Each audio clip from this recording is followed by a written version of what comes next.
This is Grand Theft Auto in 1989, playable only on the Commodore 6 with only 1.5 million players. This is the story of how GTA became one of the best video game series of all time. The second GTA video game was slightly different to the rest. You could only play it in an arcade. It was small, so it got no official rating. For 6 years, GTA game devs had been developing what they thought would be a masterpiece, Grand Theft Auto Game Boy Edition. The fuss of it being very similar to Pokemon, it was actually slammed by critics. Then came the launch of the first full GTA game, Grand Theft Auto 1. The official PlayStation magazine praised it as one of the most original yet controversial releases on the platform. As part of the 2D gaming universe at this time, it featured a bird's eye camera view. The player got these missions through phone calls, and these missions would get you to points that would help you complete levels. These points were also used as currency to buy items in the game. There were 2 more games developed, GTA London 1969 and London 1961.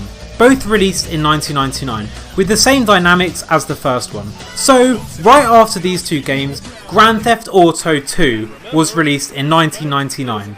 The gameplay was very similar to its predecessor, 2D, bird view camera and many missions. If you played the PC version back in the day, you could choose from Noon and Dusk version, and there was an improvement in graphics. It was available on PlayStation, Dreamcast, PC and Game Boy Color. And now we're slowly entering the 3D universe with Grand Theft Auto 3, released in 2001. It introduced the third-person POV. Now players can see an open world through the innovative over-shoulder camera.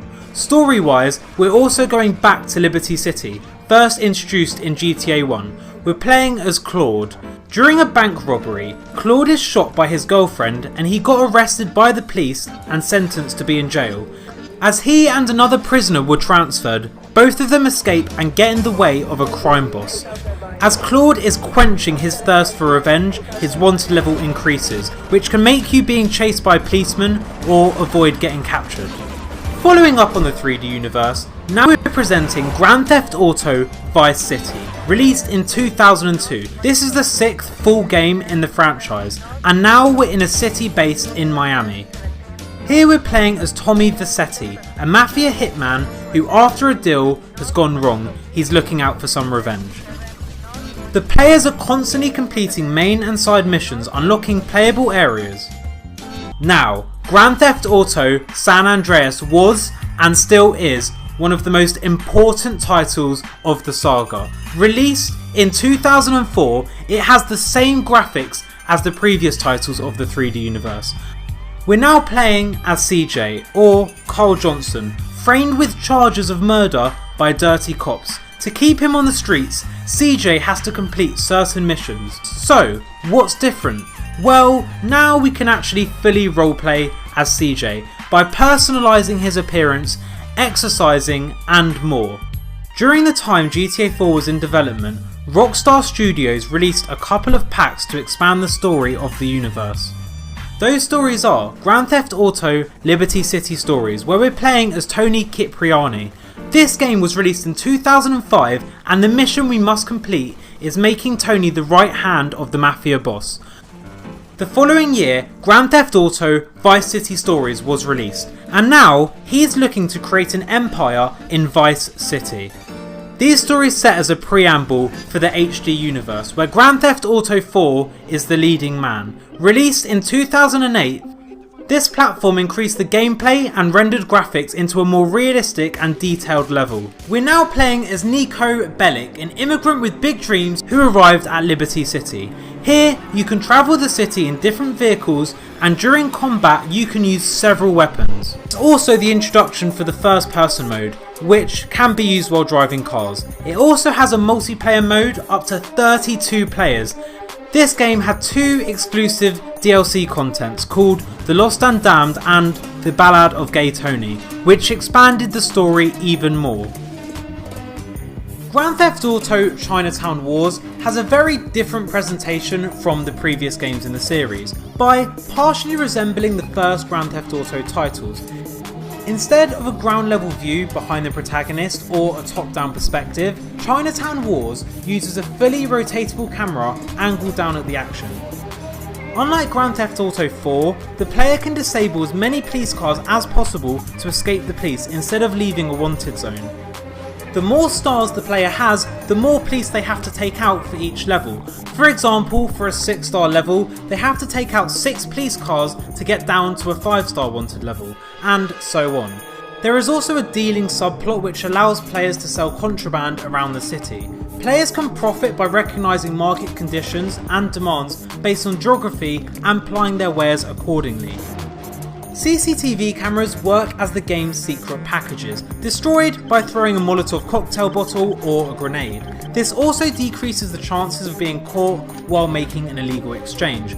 This game was made mostly for PSP, iPhone, Android and Nintendo DS, which explains its top-down perspective. In 2013, Grand Theft Auto 5 was released, and it's the most graphically advanced game so far in the saga. It still uses Rage graphics engine, and it does a great job at simulating traffic, several types of weather, vehicles and more. It also has the option of having first or third person camera, and you can unlock the map by progressing your missions. Each of them has a different set of skills that help you improve several experience points. Once you reach enough progress, you can start changing characters. This was one of the most successful titles of the saga, selling over 800 million US dollars just on its first day. It's the third most popular game of all time, selling over 110 million copies as of 2020. In late 2013, the online mode was released, increasing its popularity even more. You can now use your money to acquire a luxury apartment, a garage of expensive cars and a fleet of planes. The experience was so detailed, you could even get insurance for your cars and a mechanic to deliver them to you. At first, you could only play a handful of minigames with other people, including rock, paper, scissors, car races and team deathmatch. But Grand Theft Auto Online allowed people to make their own custom games. I remember having a fist fight on a cargo container floating in the sky with players, and whoever was the last person standing on the crate would win. Rumours have it they got their inspiration from Mr. Beast. There were even extreme car stunt races in the sky that was so hard, if you blinked at the wrong moment, you'd have to restart. And now we're here. It's 2020 and GTA has one of the most dedicated gaming fan bases around. Grand Theft Auto 6 is set to come out within the next year. Rockstar have already teased GTA 6, and what you're seeing here is supposedly pre-alpha gameplay that was leaked on Reddit. I'm not 100% sure that this is actual confirmed GTA 6 gameplay, but it looks pretty legit to me, and even if it's not, we can expect GTA 6 to look very similar to this. There's been many leaks on Reddit and 4chan where users have also claimed that they've gone into the GTA 5's DLC game files and found some extra information regarding Grand Theft Auto 6. This lines up with the fact that there was an advertisement at the Miami Super Bowl that hinted at GTA 6 by copying the usual GTA cover design.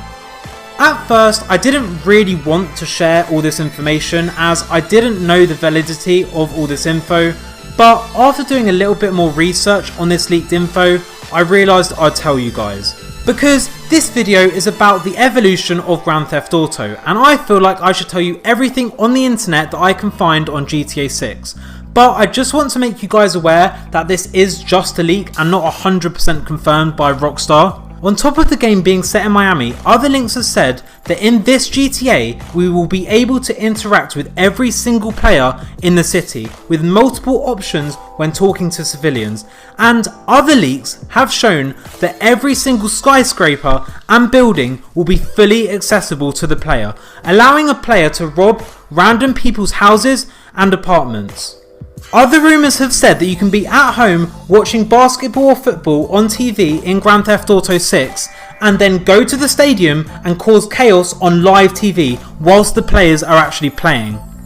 Like this video right now for a week of good luck. Don't risk it, just try it now, press like and you'll get the most insane week of good luck ever. Also, if you did enjoy this content and you want to subscribe, I will be doing more of these types of videos in the future. Anyway, subscribe if you enjoyed the video, and I will see you in the next video. Peace out.